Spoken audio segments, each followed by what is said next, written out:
सफल हो जाते हैं आगे पीछे अलग साइड में। चलिए खैर समझते हैं कहानी क्या है। पहला क्वेश्चन आपके सामने, पोल में आप जवाब देंगे और बताएंगे आज ये इंटरनेट की प्रॉब्लम भी आपकी सॉल्व हो गई होगी। ठीक है जी, बहुत बढ़िया।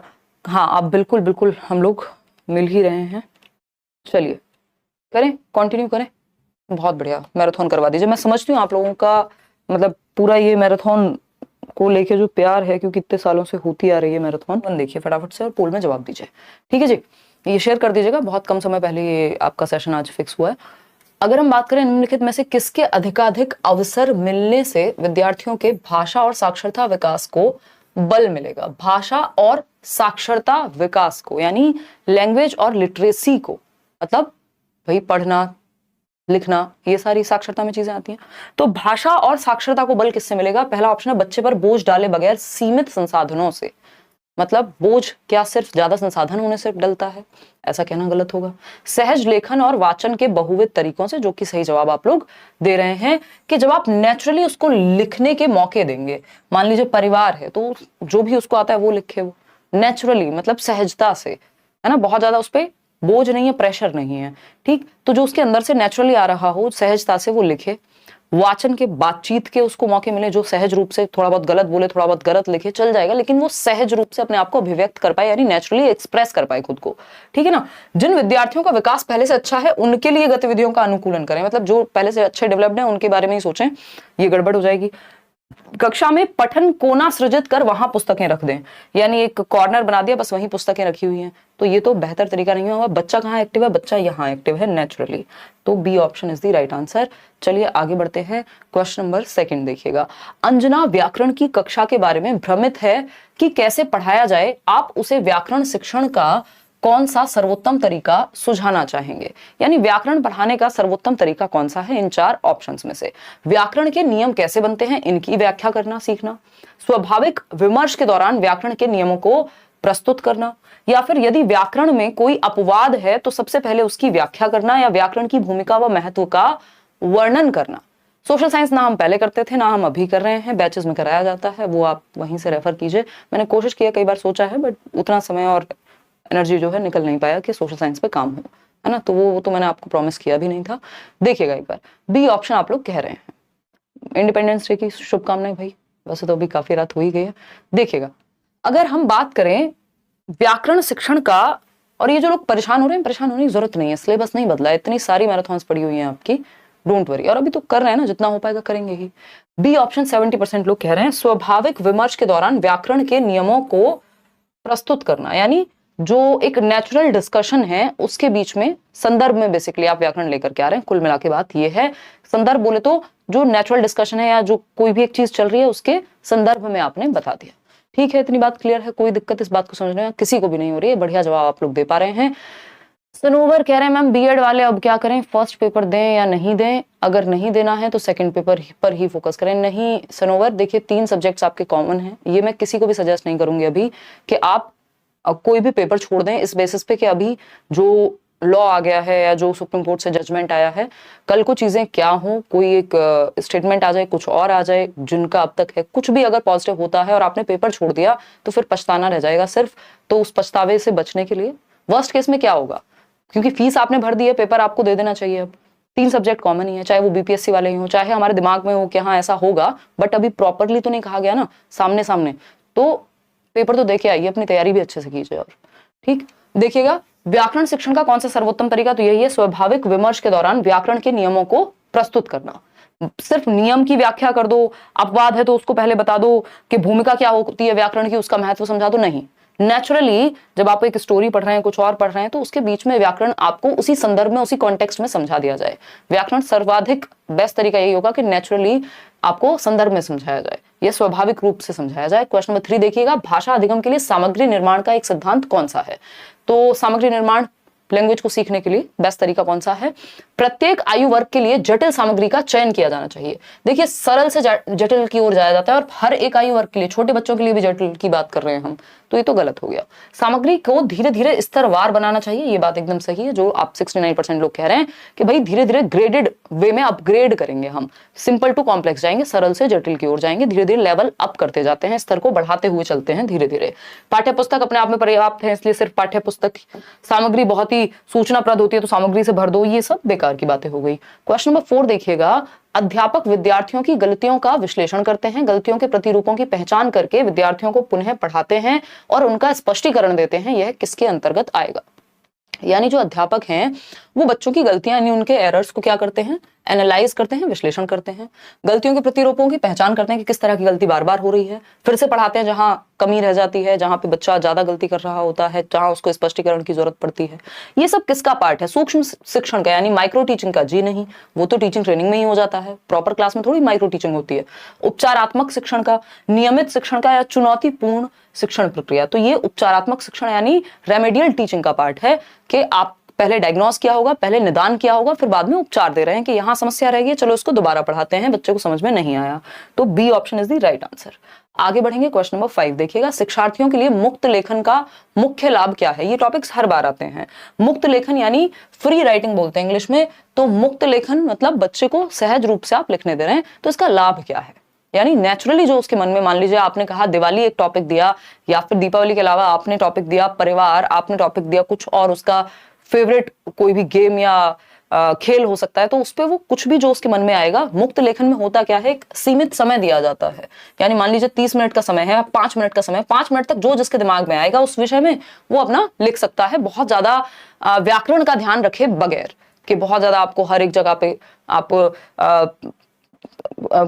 कॉमा लगाएंगे या सेमी कॉलम लगाएंगे या फिर क्वेश्चन मार्क लगाएंगे, तो ये सारे चिन्हों का बहुत ज्यादा प्रयोग या व्याकरण की सही फॉर्म है या नहीं, इस सब के परे आपके मन में जो भाव प्रकट हो रहे हैं उस पे ज्यादा फोकस है मुक्त लेखन में। तो इससे क्या होगा, बच्चा क्रिएटिव बन पाता है, जो कि आप लोग कह भी रहे हैं, सी ऑप्शन, ठीक है ना। मुख्य बल सटीकता पर होना चाहिए, सटीकता यानी एक्यूरेसी नहीं, मुक्त लेखन में एक्यूरेसी पे ध्यान नहीं होता, यहाँ पे प्रवाह पे ध्यान होता है, प्रवाह मुक्त नहीं प्रवाहपूर्ण होना चाहिए, तो ये तो गलत हो गया। शिक्षार्थी अपनी प्रथम भाषा और द्वितीय भाषा के शब्दों को लेने के लिए स्वच्छंद हो, ये भी कहना गलत होगा, यहाँ पे प्रथम भाषा और द्वितीय भाषा की बात ही नहीं है। शिक्षार्थी रचनात्मकता के लिए स्वच्छंद हो, बच्चे इंडिपेंडेंट होते हैं मुक्त लेखन में, ये सबसे बड़ा लाभ है, और वो मुक्त होते हैं या इंडिपेंडेंट होते हैं, स्वतंत्र होते हैं, तो वो नई नई क्रिएटिव चीजें भी, उनके विचार उनके दिमाग में, थॉट्स उनके दिमाग में आते हैं, क्योंकि वो उन पे बोझ नहीं है कि ये मैंने सही फॉर्म लिखी है कि नहीं, है ना, मतलब जो भी उनके मन में आ रहा है वो लिख सकते हैं, तो उनके विचार जो हैं वो क्रिएटिव ज्यादा हो पाएंगे, रचनात्मक ज्यादा हो पाएंगे, क्योंकि उनका ध्यान भाषा की टेक्निकलिटीज पे कम है इस समय।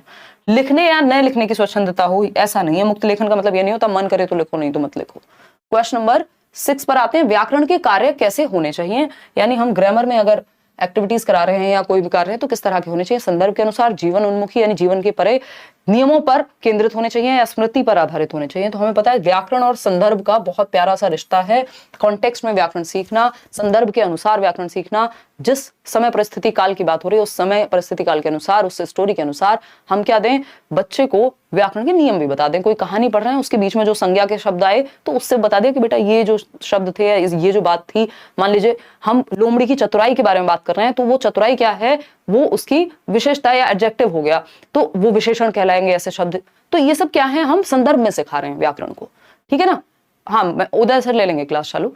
चलिए खैर, A option is the right answer. आगे बढ़ेंगे, आसान लग रहे हैं अब तो, और ये ऐसी चीजें हैं जिनको इग्नोर नहीं किया जा सकता पेपर में, है ना। क्वेश्चन मुश्किल अगर आते हैं तो वो कुछ ही क्वेश्चन हो सकते हैं, और वो भी हमें लगते हैं कई बार। क्वेश्चन नंबर 7 देखिएगा, भाषा अधिगम के बारे में कौन सा सही है, यानी लैंग्वेज टीचिंग के बारे में कौन सी एक बात सही है।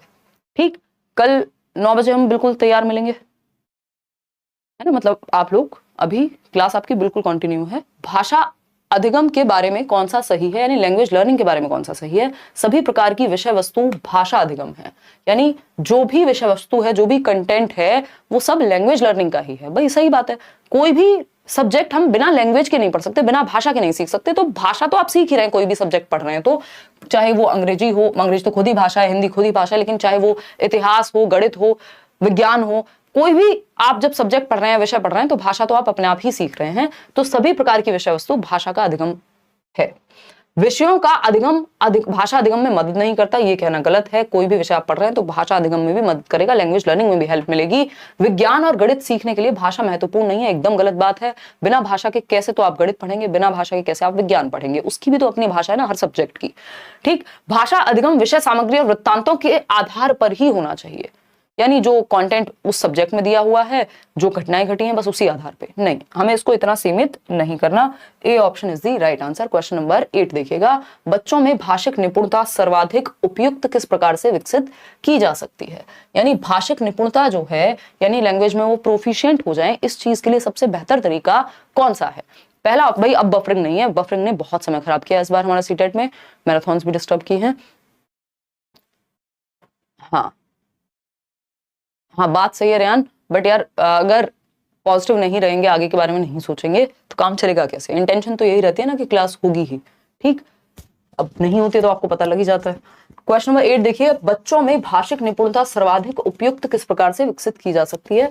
तो व्याकरणिक नियमों की ड्रिल और अभ्यास द्वारा, यानी कि बार बार प्रैक्टिस कराते रहो, तो ये तो सर्वाधिक उपयुक्त तरीका बिल्कुल नहीं है। ड्रिल और प्रैक्टिस वैसे भी कोई पॉजिटिव नहीं है, कीवर्ड्स का एक सेशन रखेंगे उसमें ही डिस्कस भी कर लेंगे। नियमित रूप से श्रुत लेख द्वारा, यानी कि सिर्फ उनको डिक्टेशन बोलते रहो, इमला बोलते रहो, तो उससे क्या होगा, निपुणता आ जाएगी बच्चे में, नहीं। वर्तनी की अशुद्धि तो दूर हो जाएगी, यानी स्पेलिंग मिस्टेक्स तो कम हो जाएंगे, लेकिन भाषा के और भी पक्ष हैं। कार्य आधारित गतिविधियों में भाग लेकर सबसे बेहतर यहाँ बच्चा भाषा सीख पाएगा, क्योंकि बच्चा जो है वो एक्टिविटी बेस्ड लर्निंग करेगा। उसको कोई एक रोल प्ले दे दिया, उसको कोई ऐसी एक्टिविटी दे दी जिसमें वो भाषा का प्रयोग करे, कोई भाषण हो गया, कोई और डिबेट डिस्कशन हो गया, चर्चा और ये सब चीजें, तो एक्टिविटी बेस्ड लर्निंग होनी चाहिए। शब्द भंडार का संवर्धन से काम नहीं चलेगा, शब्द बहुत सारे आते हो और प्रयोग ना आता हो तो गड़बड़ है। क्वेश्चन नंबर 9 देखिएगा एक बार। क्वेश्चन नंबर 9 कहता है, कक्षा 5 की अध्यापिका ने अपनी कक्षा के लिए कुछ कहानियों का चयन किया है। कहानियों के चयन हेतु किस मानदंड का प्रयोग नहीं करना चाहिए। यानी जब आप कहानी चूज कर रहे हैं, किस कहानी को आप पढ़ाएंगे या जिसका डिस्कशन होगा क्लासरूम में, तो कौन सा एक क्राइटेरिया कहानी को चयनित करते समय नहीं होना चाहिए। सिंधु कल या परसों में होगी भाई, है ना, बस आप सेशन देख लेना एक बार, यूट्यूब पे चेक कर लेना कि मैराथन कब हो रही है, कल हो रही है कि परसों हो रही है, पता लग जाएगा। No promise. देखिएगा, मानदंड का प्रयोग नहीं करना चाहिए, यह विद्यार्थियों की रुचि पर आधारित होनी चाहिए। ये बात तो सही है कि बच्चे के इंटरेस्ट पे बेस्ड हो, उसकी एज के हिसाब से हो, कोई भी सामग्री अगर आप चूज कर रहे हैं। यह विद्यार्थियों के भाषा स्तर और भाषा विकास पर आधारित हो, किस स्तर पे बच्चा है, अभी कितना आता है, उस आधार पे आप नई सामग्री चूज करते हैं। विद्यार्थियों की पृष्ठभूमि को ध्यान में रखेंगे, ये भी सही बात है, वो किस संस्कृति, किस समुदाय, है ना, कैसे वो कनेक्ट कर पाएगा उस कहानी से, बात सही है। लेकिन चयनित की गई पुस्तकें भारतीय पृष्ठभूमि से होनी चाहिए, ये एकदम गलत क्राइटेरिया है कि आप बाहर का अगर कोई लिटरेचर है या पुस्तकें हैं या किसी और संस्कृति से हैं तो आप कहेंगे नहीं हम इसको नहीं पढ़ाएंगे। ऐसा कहना एकदम रिजिडिटी होगी, ये फ्लेक्सिबिलिटी या लचीलापन नहीं होगा, और लचीलापन हमें चाहिए ना कि rigidity. D option is the right answer. Question number 10 देखिएगा एक बार। एक शिक्षार्थी अपनी पठन क्षमता का अपने संज्ञानात्मक स्तर से एक चरण ऊंचे की अपठित पाठ्य सामग्री के जटिल विश्लेषण करके प्रदर्शित करती है। यानी जितना उसको आता है, अपने संज्ञानात्मक स्तर जो उसका करंट नॉलेज का लेवल है, उसमें +1 करके वो जो है सीखने की कोशिश कर रही है। याद कर लीजिए, स्टीफन क्रेशन क्या कहते हैं इसको, कॉम्प्रिहेंसिबल इनपुट कहते हैं। बिल्कुल सही जवाब आपका। बोधगम्य निवेश कहते हैं कॉम्प्रिहेंसिबल इनपुट। जितना आता है उससे +1 लेवल पे रखो आप बच्चे को, जो भी पूछ रहे हो, सिखा रहे हो, ताकि थोड़ी सी डिफिकल्टी भी हो, थोड़ा चैलेंज भी फील हो और थोड़ा उसको कंट्रोल में भी फील हो कि हाँ थोड़ी चीजें मुझे आती हैं। तो इसलिए हम नोन टू अननोन यानी ज्ञात से अज्ञात की ओर जाते हैं, जो आता है उससे हल्का सा एक लेवल ऊपर। क्वेश्चन नंबर 11 देखिएगा, और ये कहता है, जब हम अपने विद्यार्थियों को अधिकृत भाषा के साथ साथ दूसरे विषयों के माध्यम से भाषा सीखने के अवसर देते हैं तो यह अवसर क्या कहलाएंगे। यानी जो हमारे स्टूडेंट्स हैं, हम उनको जो भाषा ऑलरेडी है हमारे पास, अधिक जो भाषा चल रही है, उसके साथ साथ दूसरे विषयों के माध्यम से भाषा सीखने के अवसर दे रहे हैं। यानी भाषा में तो हम भाषा को पढ़ ही रहे हैं, हिंदी को पढ़ ही रहे हैं, लेकिन उस हिंदी के माध्यम से बाकी सब्जेक्ट्स भी हम पढ़ रहे हैं, या बाकी सब्जेक्ट्स में भी उसी भाषा का प्रयोग हो रहा है। इसको लैंग्वेज अक्रॉस करिकुलम या हम क्या कहते हैं, भाषा समूचे पाठ्यक्रम में। ये गलत जवाब आप लोग दे रहे हैं, ये भाषा अर्जन नहीं कहलाता, ये LAC लैक कहलाएगा। यानी जब हम अपने विद्यार्थियों को अधिकृत भाषा के साथ साथ दूसरे विषयों के माध्यम से भाषा सीखने के अवसर दे रहे हैं, दूसरे विषयों के माध्यम से भाषा सीख रहे हैं। आप ये नहीं कहा है कि किसी भाषा के ग्रामेटिकल या व्याकरणिक नियमों को सीख रहे हैं, किताबों से पढ़ रहे हैं, स्कूल में सीख रहे हैं, वो भाषा अर्जन होता है। उसमें बाकी सब्जेक्ट्स की बात नहीं हो रही होती, भाषा की बात हो रही होती है, ठीक है ना। तो ऐसी गड़बड़ हमको नहीं करनी है। आगे बढ़ेंगे नेक्स्ट क्वेश्चन पे। क्वेश्चन नंबर है 12। भाषा के आकलन में निदानात्मक परीक्षणों का प्रयोग किसके लिए किया जाता है? यानी जो हम डायग्नोस्टिक टेस्ट ले रहे हैं उसका पर्पस क्या है लैंग्वेज के अंदर? पहला ऑप्शन है उपचारात्मक शिक्षण की योजना बनाने के उद्देश्य से विद्यार्थियों की कमियों का पता लगाना, यानी कि हम बच्चे की कमियों का पता लगाएं उपचारात्मक शिक्षण की योजना बना करके। या फिर सेकेंड ऑप्शन है विशिष्ट कार्यक्रमों के लिए शिक्षार्थी की उपयुक्तता का आकलन करना, कैंपस प्लेसमेंट देना, भाषा प्रयोग के लिए विद्यार्थी की क्षमता की जांच करना। नहीं, सिंपल बात है, निदानात्मक परीक्षण होता है इसलिए कि पता चल सके कि कमी कहां है। उपचारात्मक शिक्षण की योजना जो रेमेडियल टीचिंग है, निदानात्मक बोले तो डायग्नोस्टिक टेस्ट, डायग्नोज कर रहे हैं, पता लगा रहे हैं समस्या है कहां। और ये इसका जो प्रयोग है वो इसके लिए किया जाएगा कि कल को जब रेमेडी देनी हो, उपचारात्मक शिक्षण देना हो, तो हमारे पास एक योजना हो कि बच्चे में दिक्कत कहां थी और उसकी कमियों का पता लगा करके हम योजना बना सकें किसकी, उपचारात्मक शिक्षण की। तो आसान बात हो गई। क्वेश्चन नंबर 13 देखिएगा। वह लेखन जिसमें इस बात पर ध्यान दिया जाता है कि लेखन इस रूप में प्रस्तुत किया जाए कि दूसरे आसानी से पढ़ और समझ सकें, इसमें हस्तलेखन, वर्तनी, विराम चिन्ह और सामान्य लेआउट शामिल है, यह क्या कहलाएगा? है ना, इंग्लिश पेडागोजी का सेशन जिन्होंने लिया होगा उनको याद आ रहा होगा, सेम इसी तरह के क्वेश्चंस पूछे गए थे। ठीक, तो वह लेखन जिसमें इस बात पर ध्यान दिया जाता है कि लेखन इस रूप में प्रस्तुत किया जाए कि दूसरे आसानी से पढ़ और समझ सकें, मतलब पढ़ और समझ सकें दूसरे, इस बात पे फोकस किया जाए। और बाकी चीजें जैसे हस्तलेखन, वर्तनी, स्पेलिंग ठीक है कि नहीं है, विराम चिन्ह है कि नहीं है, सामान्य लेआउट ठीक है कि नहीं है, ये प्रतिलेखन यानी ट्रांसक्रिप्शन में आता है। ये एकदम फैक्चुअल सा क्वेश्चन है, इसमें आप और मैं कुछ खास कर नहीं पाएंगे। चलिएगा, खैर क्वेश्चन नंबर 14 पे जाएंगे। ये क्या कहता है समझिएगा एक बार, फटाफट से जवाब दीजिएगा। क्वेश्चन नंबर 14 देखिएगा। क्वेश्चन नंबर 14 की अगर हम बात करें, साझा पठन के लिए यानी शेयर्ड रीडिंग जिसको हम कह रहे हैं, अध्यापक के रूप में आप क्या करेंगे? देखिए, शेयर्ड रीडिंग यानी ये मैंने इंग्लिश वाले सेशन में भी डिस्कस किया था, सेम क्वेश्चन था। साझा पठन मतलब शेयर्ड रीडिंग जिसमें टीचर एक बार खुद से पढ़ के बता देता है, एक मॉडल रीडिंग मिल जाती है ताकि बच्चे को भी पता चले कि इसका आदर्श रूप ये है, आदर्श वाचन हो जाएगा, सही उच्चारण के साथ टीचर उसको सही सुर लय ताल के साथ उसका पठन करेगा और बाकी बच्चे फिर साथ में चलेंगे। वहीं अगर हम बात करते हैं गाइडेड रीडिंग की, है ना, वो उस केस में बच्चों के साथ जहां उनको दिक्कत है वहां टीचर साथ में होता है गाइड करने के लिए, ये मेन अंतर है। तो साझा पठन के लिए अध्यापक के रूप में आप क्या करेंगे? आपने जिस पाठ्य सामग्री को सस्वर पढ़ा है, कुछ विद्यार्थियों को उसका अनुसरण करने के लिए कहेंगे। नहीं, सस्वर पठन करना और विद्यार्थियों से अपने पीछे या सामूहिक रूप से दोहराने के लिए कहना, ये भी नहीं है कि इसका मतलब साझा पठन है, वो तो फिर आप आदर्श वाचन जैसा कुछ कर रहे हैं। पाठ्य सामग्री पढ़ते समय विद्यार्थियों का अनुसरण करना, ये भी गलत होगा। पठन प्रक्रिया का आदर्श रूप प्रस्तुत करना कि ये एग्जैक्ट ऐसे पढ़ा जाएगा, ये इस शब्द का उच्चारण ऐसे होगा, कहाँ कितना विराम देना है, वो सारा कुछ आप प्रॉपर आदर्श रूप में प्रस्तुत करते हैं। जैसे हाव भाव के साथ कैसे पढ़ा जाए और अपरिचित शब्दों के साथ क्या किया जाए, ये आपका किस में आएगा? साझा पठन में आएगा, शेयर्ड रीडिंग में आएगा। क्वेश्चन नंबर 15 देखिएगा। एक अध्यापिका संज्ञा समझाने के लिए पहले उदाहरण देती है, फिर उसकी परिभाषा बताती है, यह विधि कहलाती है। यानी संज्ञा समझाने के लिए टीचर ने क्या दिया? पहले उदाहरण दिया, यानी एग्जाम्पल। उदाहरण से नियम की ओर इंडक्टिव कहते हैं इसको, जिसको आगमनात्मक हिंदी में कहेंगे। निगमनात्मक डिडक्टिव होता है, इसमें पहले नियम बताया जाता है, ठीक है। तो आगमनात्मक में पहले आप उदाहरण देते हैं और बाद में जाकर के आप परिभाषा बताते हैं, ठीक है ना। तो ये बात तो एकदम क्लियर हो गई, आसान सा जवाब है और आता भी है ये क्वेश्चन। क्वेश्चन नंबर 16 देखिएगा एक बार।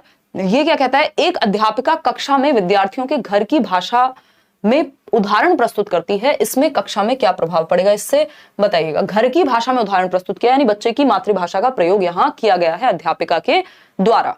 पहला ऑप्शन है छोटी सी आयु में बच्चों पर अतिरिक्त भाषिक बोझ पड़ जाएगा। भाषिक बोझ कहां से आया? मातृभाषा बोझ थोड़ी होती है बच्चे के लिए, तो वो आसानी होगी उस बात से कि टीचर ने यूज किया है बच्चे की मातृभाषा को। बी ऑप्शन है विद्यार्थियों को विभिन्न संस्कृतियों और परंपराओं पर रिपोर्ट लिखने में मदद करेगा, यानी बच्चों को अलग अलग संस्कृतियों के बारे में जो है रिपोर्ट लिखने में मदद करेगा। रिपोर्ट लिखना इसमें उद्देश्य है या बच्चे को समझाना? तो ये भी कहना गलत हो गया। कक्षा में भाषा समृद्ध परिवेश सृजित होगा और इस तरह से विद्यार्थियों के अधिगम पर सकारात्मक प्रभाव पड़ेगा। कुछ हद तक सही बात लग रही है हमें। कक्षा में मुद्रित समृद्ध परिवेश सृजित होगा। देखो, मुद्रित समृद्ध नहीं होगा क्योंकि यहाँ कोई प्रिंटेड मटेरियल की बात नहीं हुई है। जो शिक्षिका हैं वो प्रयोग किसका कर रही हैं? मातृभाषा का प्रयोग कर रही हैं। तो भाषा समृद्ध यानी लैंग्वेज रिच एनवायरनमेंट तो है यहाँ पे कि भाषा का अलग अलग लोगों की यानी अलग अलग बच्चों की मातृभाषा का वहां पे संकलन है या उनको इंक्लूड करना है, समावेशन है, तो भाषा समृद्ध परिवेश सृजित होगा और इस तरह से विद्यार्थियों के अधिगम पर सकारात्मक प्रभाव पड़ेगा, बच्चे पॉजिटिवली सीख पाएंगे। क्योंकि एक अच्छा मातृभाषा, तो आपकी जो नई शिक्षा नीति है वो भी यही कह रही है कि भाई मातृभाषा में सिखाओ, जो कोठारी आयोग कह रहा था 1966-67 से। क्वेश्चन नंबर 17 देखिएगा, पठन शिक्षण के लिए टॉप डाउन उपागम की कौन सी युक्ति नहीं है? टॉप डाउन और बॉटम अप अप्रोच को एज इट इज ये पूछ लेते हैं अभी हिंदी और इंग्लिश दोनों में। तो पठन शिक्षण के लिए टॉप डाउन, टॉप से डाउन है ना, और बॉटम से अप मतलब बिल्कुल छोटे अक्षर से और आप कहानी की तरफ जा रहे हैं, और टॉप डाउन में आप कहानी से नीचे अक्षर की तरफ आ रहे हैं, उसके बीच में बहुत सारी जर्नी होगी, उस पर चर्चा बाद में करेंगे। तो पठन शिक्षण के लिए टॉप डाउन उपागम की कौन सी युक्ति सही नहीं है? चित्रों को देखकर अर्थ का अनुमान लगाना, यानी जब आप चित्र देख रहे हैं तो अर्थ का भी अनुमान लगा रहे हैं। इसका मतलब जो एक टोटल कहानी है उससे आप अर्थ समझ रहे हैं, ऐसा नहीं है कि आप कोई वर्ड मीनिंग याद कर रहे हो, कोई आप शब्दावली याद कर रहे हो। तो ये तो टॉप डाउन है, हमसे नहीं पूछा है। कौन सा नहीं है? इसमें वर्णमाला के अक्षरों, उनकी ध्वनियों और अलग अलग शब्दों के अर्थ का शिक्षण शामिल है। ये कहना गलत होगा। वर्णमाला हुआ, अक्षर हुआ, ध्वनि हुई, अलग अलग शब्दों के अर्थ जानना हुआ, फिर उन शब्दों को जोड़ करके एक वाक्य बनाना हुआ, फिर आप पूरे एक पैराग्राफ या एक पैसेज की तरफ जाते हैं, गद्यांश पद्यांश जो भी हम कह रहे हैं। तो ये सब जो है ये बॉटम अप में आएंगे। जब आप नीचे से ऊपर की तरफ जा रहे हैं, छोटे से बड़े की ओर जा रहे हैं, अगर मैं कहूं कि अक्षर से, वर्णमाला से अक्षर, फिर हम ध्वनि, फिर अलग अलग शब्द, तो ये बॉटम अप अप्रोच है, ना कि टॉप डाउन। तो यही गलत है और जो गलत है वही सही है, क्योंकि पूछा ही गलत है। साझा पठन, अब ये साझा पठन में बिल्कुल आप पूरी कहानी पढ़ रहे होते हैं, निर्देशित पठन में भी, गाइडेड रीडिंग में भी पूरी कहानी समझ रहे होते हैं बच्चे, ना कि एक एक अल्फाबेट या अक्षर को समझ रहे होते हैं या याद कर रहे होते हैं। क्वेश्चन नंबर 18 देखिएगा, संदर्भ में व्याकरण किस पर बल देता है? संदर्भ में व्याकरण, ऐसा रेयर ही कोई सेट आपको मिलेगा आज तक जहां क्वेश्चन ना आया हो। संदर्भ में व्याकरण का मतलब है कॉन्टेक्स्ट में ग्रामर सीखना। फटाफट से जवाब दीजिएगा, फिर हम आगे बढ़ेंगे। इंग्लिश पेडागोजी की मैराथन करा दीजिए मैम। गीता, मेरा बस चलता है, आप चीजें अगर ठीक रहती हैं इस बार तो वो तो सारे ही सब्जेक्ट की होनी थी मैराथन, बट रहे कुछ कारण, तो प्रीवियस जो इंग्लिश पेडागोजी की मैराथन है एक बार वो आप रेफर कर सकते हो, अगर पॉसिबल हुआ तो मैं कोशिश करूंगी, बट अभी उस पर कोई प्रॉमिस नहीं है। सीडीपी में पक्का कराऊंगी, अगर मौका मिला तो हिंदी पेडागोजी भी कराऊंगी। एक कीवर्ड का सेशन आपका होना बहुत जरूरी है, मैराथन से भी ज्यादा, क्योंकि मैराथन आपके पास प्रीवियसली है, फ्री नोट्स भी हैं जो मैंने दिए हुए हैं, वो सब काम आ जाएंगे, ठीक है ना। तो सीडीपी तो पक्का ही है, परसों होपफुली सीडीपी हो जाएगा, कल हम मैथ्स पेडागोजी का एक वो खत्म कर लेंगे। देखिएगा 63% लोग सी कह रहे हैं, संदर्भ में व्याकरण विषय वस्तु के शिक्षण के लिए व्याकरण अनुवाद विधि का प्रयोग करने पर बल देती है। बात तो सही है। भाषा के नियमों को आत्मसात करने पे नहीं नहीं नहीं नहीं, एक सेकेंड। संदर्भ में व्याकरण किस पर बल देती है? आप लोग अलग अलग जवाब दे रहे हैं। भाषा के नियमों को आत्मसात करने पे, चलिए ठीक है। भाषा के नियमों को कंठस्थ करने पे, ये कहना गलत होगा। नियमों का अति सामान्यकरण करने पे नहीं। विषय वस्तु के शिक्षण के लिए व्याकरण अनुवाद विधि, अरे नहीं भाई नहीं, है ना। व्याकरण अनुवाद विधि से, ये पता नहीं कहां से आपके दिमाग में ये सेट हो गया है। विषय, ये इंग्लिश में भी आया था सेम क्वेश्चन, विषय वस्तु के शिक्षण के लिए व्याकरण अनुवाद विधि का प्रयोग करना संदर्भ में व्याकरण कब से हो गया? ये तो बिल्कुल ही खराब बात हो जाएगी। ग्रामर ट्रांसलेशन में तो संदर्भ में व्याकरण सिखाई नहीं जाती, बल्कि व्याकरण अलग से ही रटवाई जा रही है अगर देखें तो ये तो पॉसिबल ही नहीं है कि सी ऑप्शन सही हो जाए। भाषा के नियमों को आत्मसात करने पे, क्योंकि जब आप संदर्भ में पढ़ रहे होते हैं, कोई कहानी पढ़ते समय आपको पता चला कि अरे ये जो चतुराई है या क्लेवर जो एक वर्ड है, ये क्या है? एक विशेषता बताने वाला शब्द है, एडजेक्टिव है। तो ये आपने नियम इनडायरेक्टली ही आत्मसात कर लिया जब आप पढ़ रहे हैं और आपने देखा कि कहीं मान लीजिए गया वेंट टू स्कूल, तो अब आपके दिमाग में वो सेट हो गया, आत्मसात कर लिया नियम के सेकेंड फॉर्म वेंट होती है, गो की। समझ पा रहे हो ना? तो भाषा के नियमों को आत्मसात करते हैं आप जब संदर्भ में सीख रहे होते हैं। अलग से व्याकरण पढ़ रहे होते हैं तो आप रट्टे लगाते हैं, कंठस्थ करते हैं। तो A option is the right answer. आगे बढ़ेंगे क्वेश्चन नंबर 19 पर। पाठ्यचर्यक विषय जैसे विज्ञान, गणित, इतिहास, भूगोल, कला, शिल्प, शारीरिक शिक्षा आदि अर्थपूर्ण और रुचिकर तरीकों से भाषा प्रयोग के अवसर प्रदान करते हैं। यह क्या प्रदर्शित करता है? तो पाठ्यचर्यक विषय यानी जो अलग अलग आपके सब्जेक्ट्स हैं, जैसे वो साइंस हो, मैथ्स हो, इतिहास यानी हिस्ट्री हो, ज्योग्राफी हो, आर्ट एंड क्राफ्ट हुआ, शारीरिक शिक्षा है, ये सब अर्थपूर्ण और रुचिकर तरीकों से भाषा के प्रयोग के अवसर प्रदान करते हैं। यानी जब आप गणित पढ़ रहे हैं तो एक अलग तरीके से आप भाषा का प्रयोग होता है ना, रुचिकर भी होता है। इतिहास में भी अगर आप पढ़ रहे हैं तो बहुत सारे नए नए शब्द से लेकर नए नए ढंग से पढ़ाया जाता है। तो बात सही है कि आप भाषा भी सीख रहे हैं।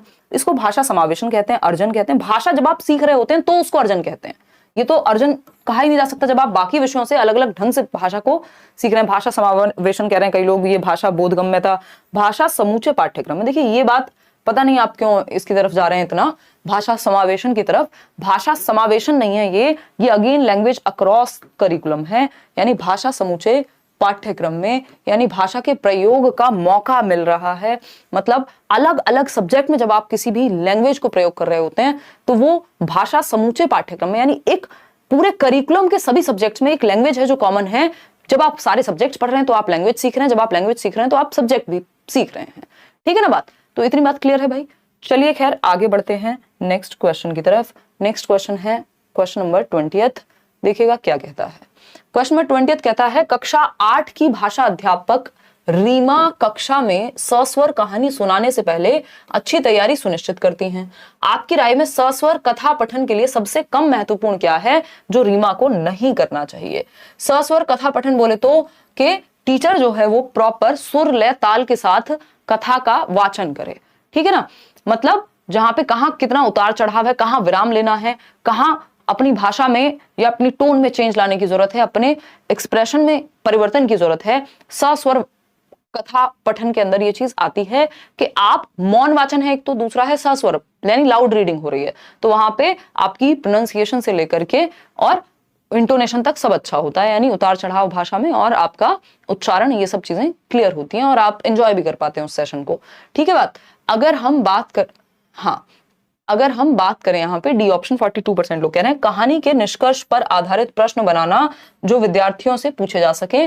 भाई बात क्या चल रही है कि सस्वर कहानी सुनाने से पहले अच्छी तैयारी सुनिश्चित करते हैं। ठीक है, आपकी राय में सस्वर कथा पठन के लिए सबसे कम महत्वपूर्ण क्या है, यानी लीस्ट इंपॉर्टेंट जब लाउड रीडिंग हो रही है या सस्वर कथा पठन हो रही है? तो पहले तो अनेक बार कहानी खुद से पढ़नी पड़ेगी। भाई मछली जल की रानी है, अगर टीचर ने प्रैक्टिस नहीं की होगी तो उस सुर लय ताल के साथ वो क्लासरूम में नहीं पढ़ा पाएंगी। बात सही है, तैयारी के समय ये करना पड़ेगा। जिन शब्दों के बारे में वह सुनिश्चित नहीं है उनको समझना, अगर कहीं पे किसी शब्द को समझने में दिक्कत है तो वो भी समझ के जाना। पठन पूर्व गतिविधि की योजना बनाना के जो प्री रीडिंग एक्टिविटीज हैं, क्या पूछना है बच्चों से, लेकिन ये नहीं कि कहानी का जो निष्कर्ष होगा उसके आधार पर प्रश्न बनाना, ये लाउड रीडिंग की प्रैक्टिस में नहीं आएगा, है ना? ये आप वैसे भी कोई भी चैप्टर पढ़ाते हैं तो वहां भी आता है। क्वेश्चन नंबर 21 देखिएगा, 21वां सवाल कहता है आपसे, मनप्रीत पंजाब के ग्रामीण विद्यालय में भाषा की अध्यापिका है। माध्यमिक स्तर की भाषा कक्षा में वह रेडियो का एक संसाधन के रूप में प्रयोग करती हैं, यानी रेडियो क्या है? एक रिसोर्स है। निम्नलिखित में से कौन सा कथन उसे भाषा निवेश में मदद नहीं करेगा?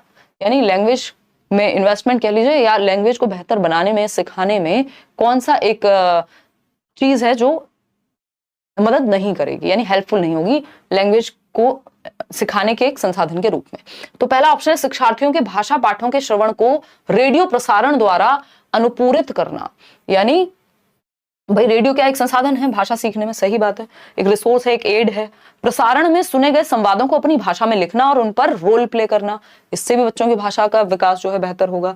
रेडियो की खोज पर बात करना और रेडियो का मॉडल बनाना, ये हमने इंग्लिश में भी किया ही था। ये इतिहास का विषय है ना कि भाषा का, कि रेडियो कब आया था, कहां से बनाया, किसने बनाया, या फिर साइंस के अंदर हम पढ़ेंगे इसको, इतिहास में भी नहीं पढ़ेंगे। ये रेडियो का इतिहास जो कि साइंस के अंदर चला गया, तो यहाँ पे अगर हम देखें तो ये सही नहीं होगा। बाकी रेडियो से उसके विद्यार्थियों को विभिन्न आवाजें मिलेंगी, तो लैंग्वेज बाकी ऑप्शन से सीखी जा रही है, लेकिन ये किसी और सब्जेक्ट के बारे में बात हो गई फिर, है ना? इतिहास हो गया कि जानना और मॉडल बनाना, फिर साइंस में चला जाएगा। क्वेश्चन नंबर 22 देखिए, एक लेखक की भूमिका में शामिल है, यानी जो एक राइटर का रोल है उसमें क्या शामिल है? मुख्य विचार बिंदु पर चिंतन करना, यानी जो भी मुख्य विचार बिंदु है उससे एक कॉन्टेक्स्ट, जो भी एक सामग्री है उसका उस पर चिंतन करना। फिर नेक्स्ट पॉइंट क्या है? लेखन सामग्री के प्रकार के बारे में विचार, जो भी लिखने की सामग्री है, कविता, कहानी, रिपोर्ट, विधि, निर्देश आदि, इन सब पे विचार। कौन और क्यों इसका पाठक होगा, कौन पढ़ने वाला है, ये किसके लिए है, ये चीजें, इन सब के बारे में देखिए। जब बात हो रही है कौन पढ़ने वाला है ना, ये रिपोर्ट बनाई जाए, कविता लिखी जानी है, कहानी लिखी जानी है या पढ़ी जानी है, कौन इसको पढ़ने वाला होगा, है ना? न्यूज़पेपर में भी एक आर्टिकल आएगा तो पहले ये सोचा जाएगा ना इसके दर्शक कौन होंगे, या टीवी पे आप एड भी देखते हैं तो किस समय पे कौन सा एड आएगा, उनको सब पता है कि इस टाइम पे जो हाउसवाइफ्स हैं वो घर में रहती हैं तो ये वाले विज्ञापन चलाओ, या ये वाला टीवी सीरियल चलाओ, है ना? ये फलाना सीरियल है, भाभी जी घर पर है, रात को 11 बजे चलाओ, पूरा परिवार बैठे देखे, ये सब क्या है? वो उन्होंने पहले से कंपोजिशन के समय पे ये सब सोचा है ना, कि हमारी ऑडियंस कौन होगी और क्या इसमें होना चाहिए, तो ये संयोजन यानी कंपोजिशन में आएगा। आगे बढ़ेंगे नेक्स्ट क्वेश्चन पे। जब इसमें ग्रामेटिकल चीजों का ध्यान रखना होता तो ये प्रतिलेखन या फिर आपका ट्रांसक्रिप्शन हो जाता, यही अंतर है दोनों में। क्वेश्चन नंबर 24 देखिएगा, ये क्या कहता है भाई, अध्यापक अपने विद्यार्थियों को भिन्न भिन्न समूहों में बांटती है और उन्हें तरह तरह की सामग्री देती है, जैसे कि पत्र पत्रिकाओं के लेख, समाचार पत्र के लेख, फिल्म, विज्ञापन, खेल रिपोर्ट, होटल की भोजन सूची, पर्यटन सूचना आदि। अध्यापक द्वारा इस्तेमाल की जा रही इस सामग्री को क्या कहेंगे? बताइएगा फटाफट से। अगर हम बात करें तो ये कौन सी सामग्री है? जब आपको एक एडवर्टीजमेंट, ये भी क्वेश्चन आया हुआ है, कई बार आया हुआ है, इंग्लिश और हिंदी दोनों में। बस इसको कभी छोटा बना देते हैं, कभी इतनी चीजें ना लिख करके एक चीज लिख देंगे, है ना। तो एडवर्टीजमेंट की अगर हम बात करें, एडवर्टीजमेंट दे दिया, कोई रिपोर्ट दे दी, कोई न्यूज आर्टिकल, तो पता नहीं कितनी बार पूछा है इन्होंने, ठीक है ना। और इसमें आप लोग इंग्लिश में भी गलती कर रहे थे और इसमें भी कर रहे हैं, ठीक है ना। तो अगर हम देखें बाह्य सामग्री, इसको एक्सटर्नल रिसोर्स कहते हैं, बिल्कुल भी नहीं कहते हैं। अगर कोई कह रहा है ऐसा तो गलत है। ये एकेडमिक सामग्री है, तो एकेडमिक सामग्री थोड़ी होती है न्यूज रिपोर्ट, एकेडमिक्स के लिए थोड़ी बनाई गई है न्यूज रिपोर्ट, तो जनता के लिए पढ़ने के लिए बनाई गई है, ठीक। स्वाभाविक सामग्री या प्रामाणिक सामग्री, इसमें कई लोग, आप लोग पिछली बार इंग्लिश में भी यही कह रहे थे कि इसको तो नेचुरल मटेरियल कहेंगे, जो कि एकदम गलत होगा। ये प्रमाणिक सामग्री कही जाती है, या इंग्लिश में कहें तो ऑथेंटिक मटेरियल कहा जाता है। ये एक नंबर हिंदी इंग्लिश दोनों का फिक्स है, हर बार आता है, ठीक है ना। ये क्या है? ये है आपकी, कितने लोग डी ऑप्शन दे रहे थे? 32% लोग, 38% लोग ए दे रहे थे, जो कि एकदम गलत है। देखिए एक्सटर्नल मटेरियल नहीं, इसको ऑथेंटिक मटेरियल कहते हैं। अगेन मैंने उस दिन एग्जांपल भी दिया था कि एक सलीका होता है किसी चीज को, एक टर्मिनोलॉजी होती है ना।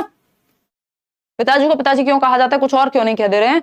उसका रीजन है कि टेक्निकल वर्ड क्या है इसके लिए, प्रमाणिक सामग्री, ऑथेंटिक मटेरियल। ऑथेंटिक क्यों कह रहे हैं हम इसको? बाह्य सामग्री तो कोई भी हो सकती है भाई, जो स्कूल के सिलेबस से अलग है वो कोई भी बाह्य सामग्री है, सारी एक्सटर्नल ही है, ठीक।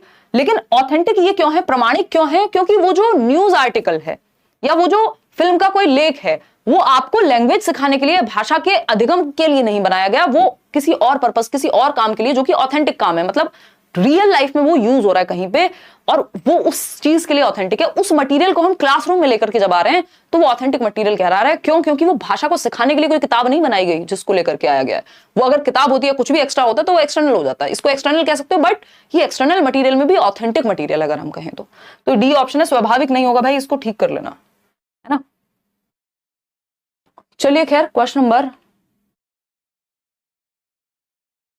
25 देखिएगा, फटाफट से जवाब देंगे।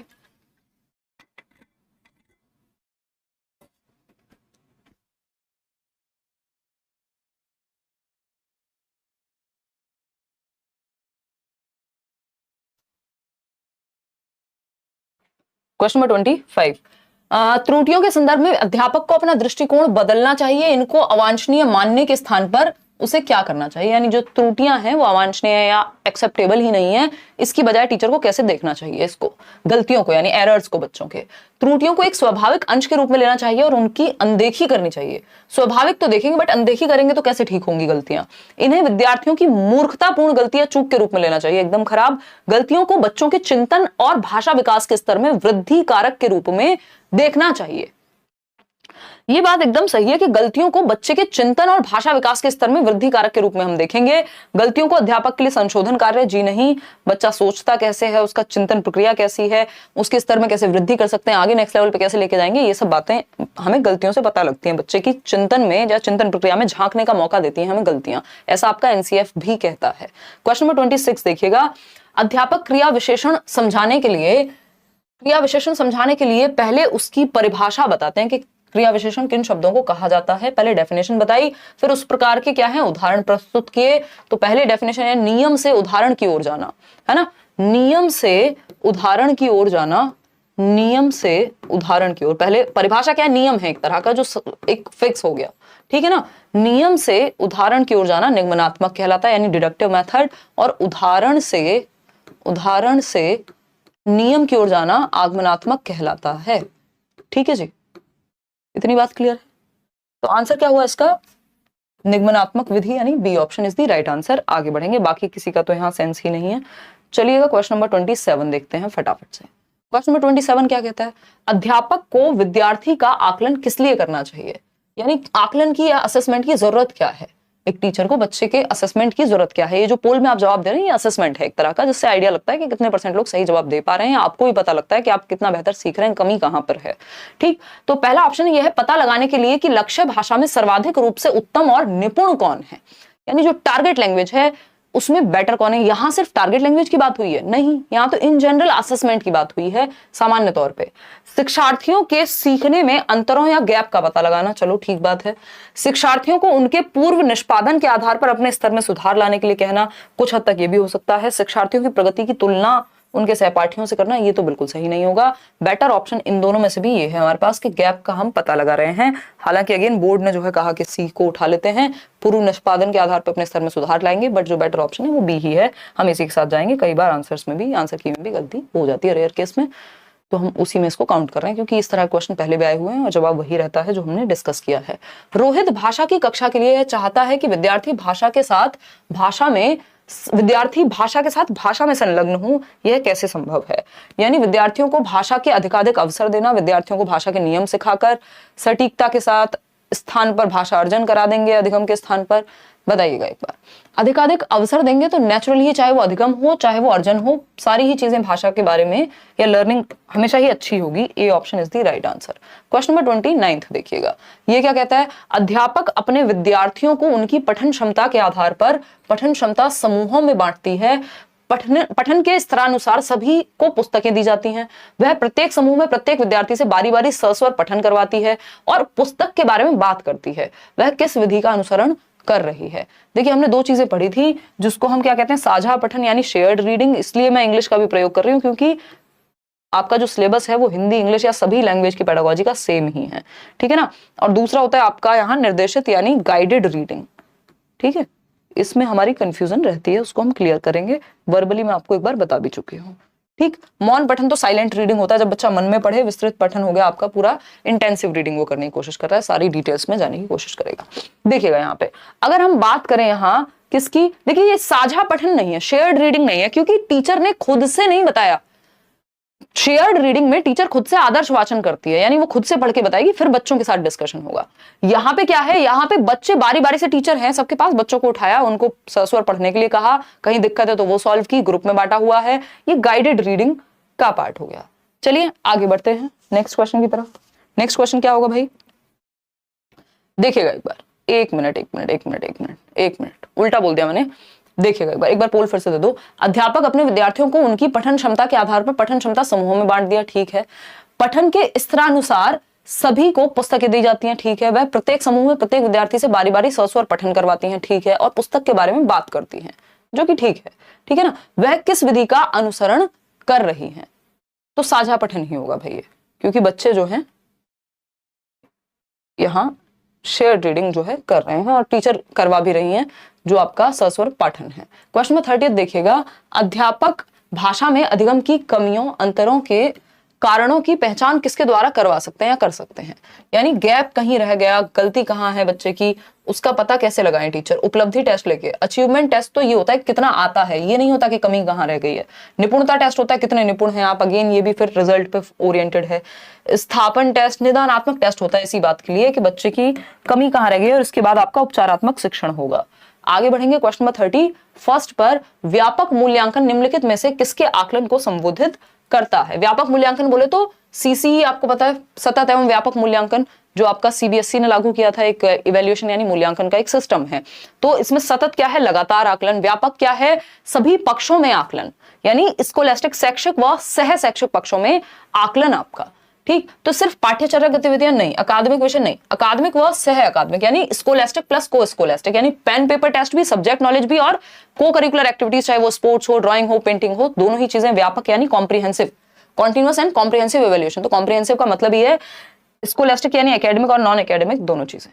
आगे बढ़ेंगे क्वेश्चन नंबर 32 पर, क्वेश्चन नंबर 32 पर जाएंगे, देखिएगा, बताइएगा वे कौन से भाषाई कौशल हैं जिनका आकलन पारंपरिक लिखित परीक्षणों द्वारा नहीं किया जा सकता। भाषाई कौशल, 4 भाषाई कौशल हैं, आपको पता है ना। सूबो पाली से हम याद रखते हैं, प्रीवियस मैराथन देखी होगी अगर आपने, यहाँ नोट्स पढ़े होंगे। सूबो पाली मतलब क्या हुआ, लिसनिंग, स्पीकिंग, रीडिंग और राइटिंग, LSRW, सुनना, बोलना, पढ़ना और लिखना।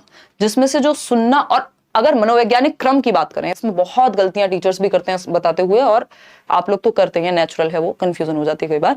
सुबो पाली की अगर हम बात करें तो इनका जो मनोवैज्ञानिक क्रम है वो यही है, लिसनिंग, स्पीकिंग, रीडिंग, राइटिंग, सुबो पाली। अगर मनोवैज्ञानिक क्रम या साइकोलॉजिकल सीक्वेंस की बात की जाए तो इसी क्रम में सीखे जाने चाहिए, लेकिन ऐसा नहीं है कि इसी क्रम में सीखे जाते हैं।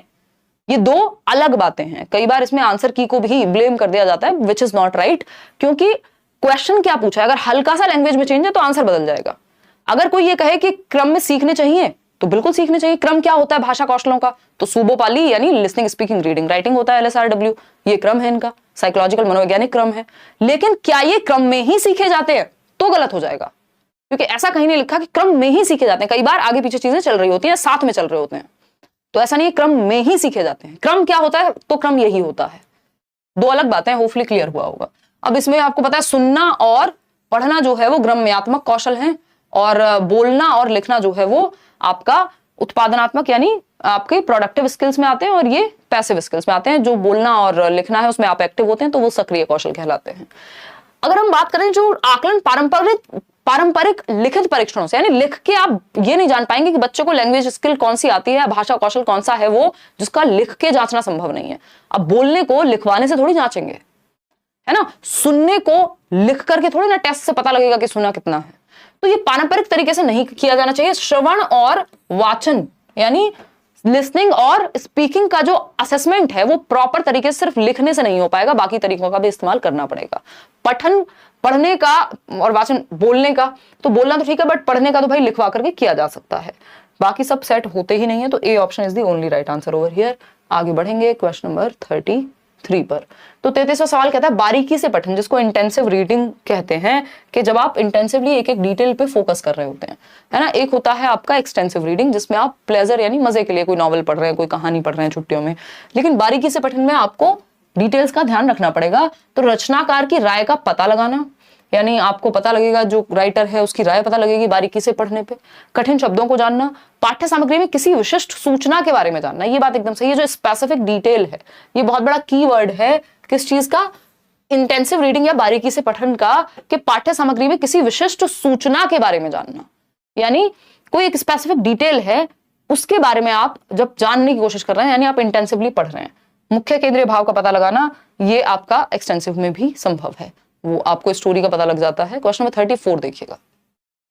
क्वेश्चन नंबर 34 है, एक अध्यापक छोटी आयु के विद्यार्थियों को नए शब्द सिखाने के लिए वास्तविक वस्तुओं का इस्तेमाल करता है। वही वास्तविक वस्तुएं जिनकी हम बात कर रहे थे अभी, प्रमाणिक वस्तुएं कह सकते हो, ठीक। तो यह शब्दों की सही वर्तनी के शिक्षण में मददगार है। हम शब्द संपदा केवल वस्तुओं के माध्यम से सिखा सकते हैं, यानी जो आपका वोकैबुलरी का शब्द भंडार है वो सिर्फ वस्तु के आधार पर नहीं, रटवा दो भाई, शब्द भंडार बढ़ जाएगा, इस्तेमाल में ले आओ। छोटी आयु वाले विद्यार्थी अमूर्त चिंतन नहीं कर सकते। यह विद्यार्थियों को वास्तविक जीवन में देखी गई वस्तुओं के साथ शब्दों की संबद्धता जोड़ने में सहायता करता है। अगर हम वास्तविक वस्तुएं लेकर के आते हैं, अगर हम एक न्यूज आर्टिकल लेकर के आते हैं, या हम एक मेन्यू कार्ड लेके आते हैं किसी रेस्टोरेंट का जिसमें खाने की चीजें लिखी हुई है, तो बच्चा कभी माँ बाप के साथ अगर गया है तो उसके जीवन से वो चीज कनेक्ट हो रही है, रियल लाइफ से, उसके वास्तविक जीवन से। तो D option is the only right answer over here. आगे बढ़ेंगे क्वेश्चन नंबर 35 पर। ये कहता है संरचनात्मक यानी फॉर्मेटिव आकलन जो है, एफए टेस्ट जिसको हम बोलते हैं, दूसरा एसए होता है। तो एफए की जब हम बात कर रहे हैं तो एफए के बारे में, एफए में किस चीज में मदद करेगा हमें, जो फॉर्मेटिव असेसमेंट है वो किस चीज में मदद करता है। कक्षा में प्रतियोगात्मक परिवेश यानी कॉम्पिटिटिव एनवायरनमेंट, एक दूसरे का सर फोड़ दें, गला काट प्रतिस्पर्धा कर दें, जी नहीं। अध्यापक की शिक्षण योग्यता का आकलन करना, यानी उसकी पढ़ाने का तरीका कितना बेटर है, ये अध्यापक के लिए नहीं बच्चों के लिए ज्यादा है, और फीडबैक के लिए है। अध्यापक की योग्यता का आकलन कर रहे हैं आप, ये एग्जैक्ट कहना गलत होगा। शिक्षार्थियों को सुधार के लिए गुणात्मक प्रतिपुष्टि मिलती है, ये बात एकदम सही है कि एक क्वालिटेटिव फीडबैक मिलता है कि कहाँ कमी रह गई, उसको सुधारें कैसे। टीचर को भी मिल जाएगा, लेकिन वो फीडबैक है, ऐसा नहीं है कि योग्यता ही पूरी जांच ली गई है इसके द्वारा। क्वेश्चन नंबर 36 देखिएगा। क्वेश्चन नंबर 36 क्या कहता है भाई, ये कहता है भाषा की कक्षा में गलतियों के संबंध में कौन सा कथन सही है, यानी एरर्स के बारे में कौन सी बात सही है। गलतियां एक प्रकार से सीखने के पहलू हैं और शिक्षार्थी अध्यापक दोनों को ही प्रतिपुष्टि देते हैं, बात तो सही लग रही है भाई, दोनों को फीडबैक मिलेगा। शिक्षार्थी के भाषा प्रयोग में गलतियों में उसी समय सुधार कर देना चाहिए, नहीं, समय देना है बच्चे को, ताकि वो खुद से भी उस तक पहुंच पाए जो उसकी गलतियां हैं। गलतियां इस बात की ओर संकेत करती हैं कि बच्चे मंद गति से सीखते हैं, ये एकदम कहना गलत होगा। गलतियां द्वितीय भाषा में ही होती हैं, प्रथम के जो यानी द्वितीय भाषा में यदि गलती आ रही है तो भाषा के जो प्रथम भाषा है उसमें व्यवधान का संकेत कर रही हैं। ये सब फालतू बातें हैं, गलतियां होती ही हैं, होंगी ही, और होनी चाहिए भी, जिससे हमें पता लग जाए। सिर्फ गलतियां ही नहीं, बट गलतियां होना एक स्वाभाविक बात है, इससे ये सीखने का ही एक पहलू है। शिक्षार्थी व अध्यापक दोनों के लिए ये फीडबैक का काम करते हैं कि कहाँ हमें बेहतर तरीके से सिखाने की जरूरत है और कहाँ बच्चे को सीखने की जरूरत है। दोनों के लिए एक फीडबैक का काम करती है। क्वेश्चन नंबर 37 देखिएगा, ये क्या कहता है, निम्नलिखित में से कौन सा पोर्टफोलियो आकलन यानी जो पोर्टफोलियो असेसमेंट है उसके बारे में सही नहीं है। तो पोर्टफोलियो एक प्रोग्रेसिव रिपोर्ट है एक तरह की, जिसमें लगभग बच्चे के सभी एस्पेक्ट्स आ जाएंगे या बहुत सारी चीजें उसमें मेंशन है, स्पेशली जो अच्छा उसके बारे में अचीवमेंट्स हैं उसकी, कई बार सिर्फ अच्छा ही नहीं बाकी पक्ष भी हम इसमें शामिल कर लेते हैं। एक फाइल है पोर्टफोलियो। तो पोर्टफोलियो आकलन विद्यार्थी के अधिगम के लिए साक्ष्य प्रस्तुत करता है, यानी जो वो सीख रहा है उसका एक प्रमाण है। हाँ ठीक बात है, उसमें रिकॉर्डेड है वो चीज। यह विद्यार्थियों को अधिक स्वाधीन होने में मदद करता है, इंडिपेंडेंट होने में मदद करेगा। फीडबैक मिल जाएगा बच्चे को अपनी फाइल देख करके, वो कहाँ किस क्षेत्र में अच्छा है। यह विद्यार्थियों के विमर्श को पोषित करता है और अपने अधिगम के लिए स्वयं के पुनर्वीक्षण में मदद करता है। ये बात भी सही है। पोर्टफोलियो आकलन विद्यार्थियों के अधिगम का एक बार किया जाने वाला आकलन है, ऐसा नहीं है। ये over the period of time, यानी एक लंबे समय में या कुछ साल में या साल भर में या लगातार चलने वाला आकलन है, जिसको हमने एक over the period of time एक रिपोर्ट तैयार की है। इस साल बच्चे ने ये स्पोर्ट्स में अच्छा किया था, इस महीने में ये किया था, इस चीज में ये किया था, या फिर जो भी उसकी गतिविधियां रही हैं। तो ये सिर्फ एक बार नहीं होता, ये चलता रहता है, एक तरह से सतत है कुछ हद तक। क्वेश्चन नंबर 38 देखिएगा, निम्नलिखित में से कौन सा कार्य पठन पूर्व गतिविधि में आएगा, यानी प्री रीडिंग एक्टिविटी। यानी रीडिंग से पहले कुछ क्वेश्चंस पूछे जाते हैं बच्चों से, कोई उस बात से संबंधित उस चैप्टर के आसपास की उसकी अवेयरनेस कितनी है वो पता की जाती है। तो निम्नलिखित में से कौन सा कार्य पठन पूर्व गतिविधि में मददगार है। व्याख्या संबंधी कार्य, अनुमान लगाने वाला कार्य, शिक्षार्थियों को पाठ्य सामग्री का सारांश करने के लिए कहना, सारांश बाद में कराया जाता है, व्याख्या भी बाद में या साथ में चल रही होती है, लेकिन पहले पढ़ने से पहले की बात हो रही है। व्याकरणिक संरचना कहाँ से आ गई, अभी तो पढ़ाई भी नहीं की, उस सब्जेक्ट या चैप्टर के बारे में कहां से पहले से वो पता लग जाएगा कि व्याकरणिक संरचना क्या है उसमें। तो अनुमान लगाने वाले कार्य है कि हम बच्चों कह रहे हैं अच्छा ये टाइटल है आज का, आप अनुमान लगाओ उसके बारे में क्या होगा या आपको कितना पता है, तो वो बताएगा अपने अनुमान से। तो B option is the right answer. Question number 39 देखिएगा, ये क्या कहता है समझते हैं। वाचन कौशल विकसित करने का एक महत्वपूर्ण पहलू है। वाचन बोले तो बोलना, ठीक। तो अगर हम बोलने वाली स्किल की बात करें तो कौन सा एक सुबोपाली में से बो की बात चल रही है, कौन सा एक महत्वपूर्ण पहलू है। स्पष्ट और सही उच्चारण का प्रयोग, मधुर और सरस आवाज में बोलना, संदर्भ और स्थिति को ध्यान में रखते हुए बोलना, या फिर ध्वनि में उतार चढ़ाव और लहजे का ध्यान रखना। बताइएगा तो इसमें सबसे बेहतर क्या है। देखिए उच्चारण कितना भी अच्छा हो, मधुर आवाज कितनी भी हो, ध्वनि में उतार चढ़ाव भी है, लेकिन अगर आप सही अर्थ ही नहीं पढ़ पाए, समझ करके सही अर्थ नहीं समझ पाए, या संदर्भ और स्थिति को ध्यान में रख करके नहीं बोलना आता, तो वो सारा धरा का धरा रह जाएगा। तो C option is the right answer. आगे बढ़ेंगे क्वेश्चन नंबर 40 पर। निम्नलिखित में से कौन सी धारणा भाषा शिक्षण में गलत है, यानी लैंग्वेज टीचिंग में कौन सा एक पर्सपेक्टिव है जो गलत होगा यहाँ पे। तो फटाफट से आप जवाब देंगे फिर हम आगे बढ़ेंगे। Good evening ma'am, I am from Patna, मैं बीएड फाइनल ईयर का स्टूडेंट हूँ। सीटेट पेपर 1 का एग्जाम मुझे देना चाहिए, अगर फॉर्म फिल कर दिया है राहुल तो बिल्कुल देकर के आओ पेपर को, है ना। आगे क्या होगा तब तक क्लैरिटी आ जाएगी, जब तक दोबारा सीटेट आएगा ये लोग सब अपना अपना क्लियर कर देंगे। अभी तो चीजें क्लियर उस लेवल पे हैं ही नहीं। तो जिन्होंने फॉर्म भरा है, चाहे वो बीपीएससी का हो, चाहे वो बाकी एग्जाम का हो, चाहे वो सीटेट हो, पेपर अपना दे करके आओ, चाहे बेशक आप बीएड कर रहे हो, ठीक है ना। बात सही है नहीं, मैं लूंगी आपके कमेंट्स लास्ट में लूंगी। डी ऑप्शन कह रहे हैं ज्यादातर लोग, निम्नलिखित में से कौन सी धारणा भाषा शिक्षण में गलत है। लैंग्वेज टीचिंग के बारे में गलत है। शिक्षार्थी वास्तविक स्थितियों में प्रयोग करने की कोशिश, ये तो सही है।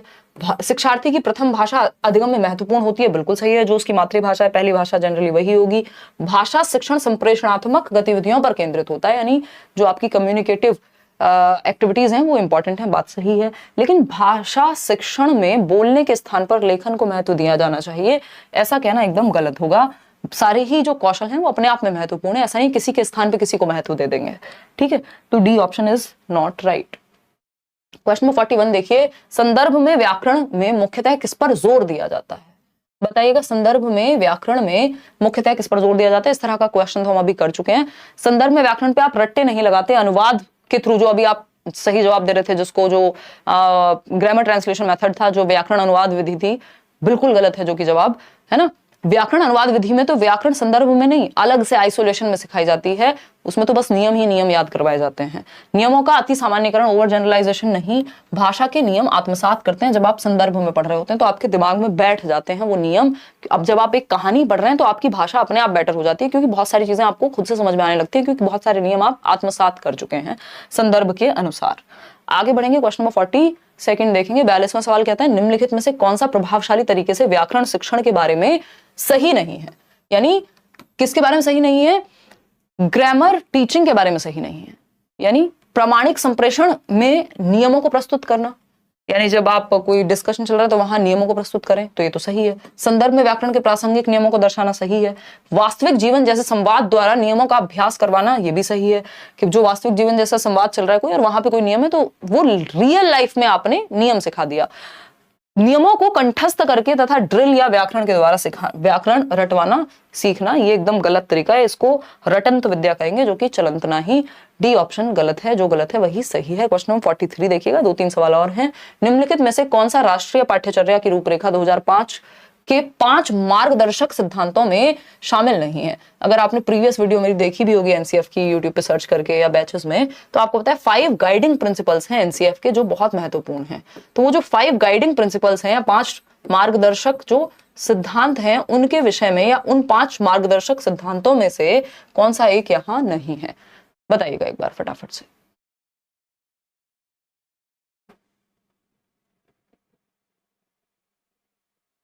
मोनी मलिक कह रही है 25, 27, 29। मैं मोनी लिख लेती हूँ कहीं पे, मेरे पास पेन होगा तो। 25, क्वेश्चन नंबर 25, 27 और 29 के आंसर इंग्लिश पेडागोजी में और हिंदी में क्लैश कर रहे हैं, आप ये कह रहे हो ना? ठीक है, एक बार मैं देख लूंगी, एक बार चेक कर लूंगी कि कहीं ट्रांसलेशन का मिस्टेक है या हमारे पढ़ने में कोई गड़बड़ हुई है, जो कि संभव है। देखिएगा एक बार।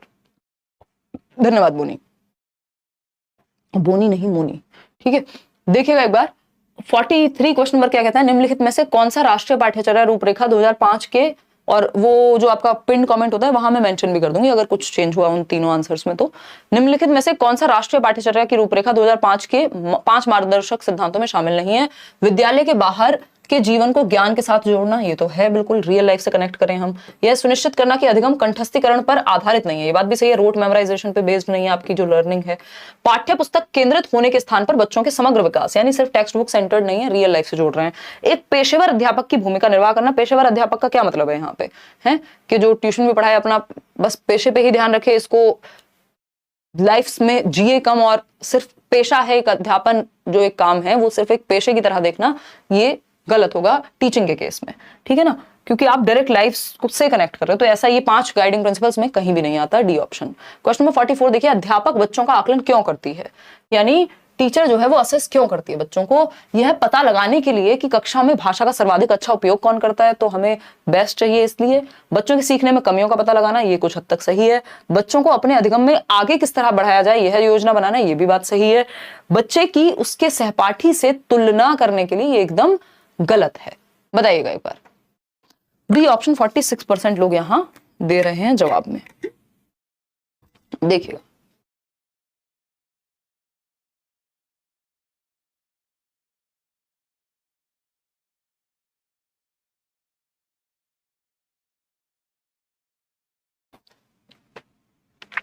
बिल्कुल, तो अगर हम बात करें यहाँ बी और सी में कंफ्यूजन है, ये मुझे याद आ रहा है इंग्लिश में भी जब हमने किया था तो कंफ्यूजन थी।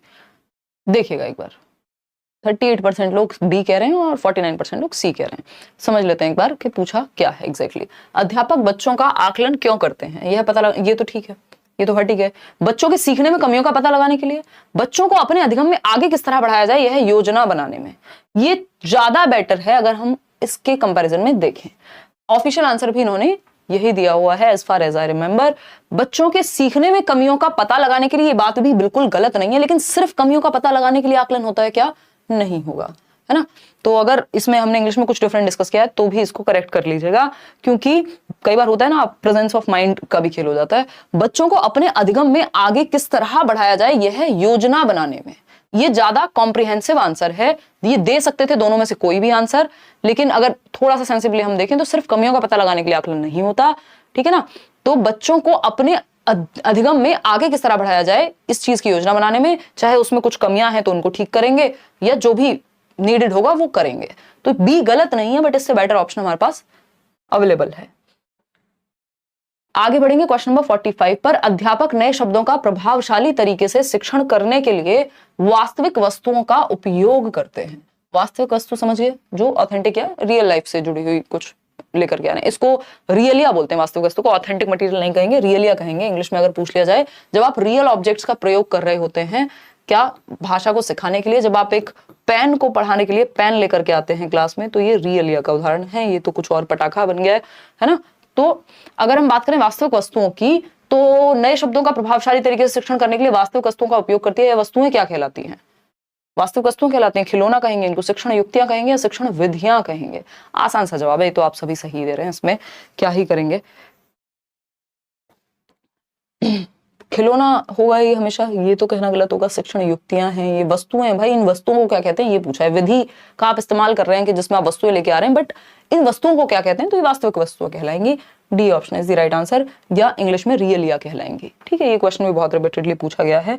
आउट ऑफ 44 या 45 क्वेश्चंस कितने ठीक हुए वो आप बता दीजिएगा, और कमेंट सेक्शन में टेलीग्राम चैनल पे इसका आपको पीडीएफ सही आंसर्स के साथ भी मिल जाएगा। और जो आंसर किसी ने तो बताए थे, मैं उनका नाम भूल गई हूँ, 25, 27 और 29, उसको भी मैं एक बार वेरीफाई कर लूंगी और कमेंट्स में आपको पिन कर दूंगी।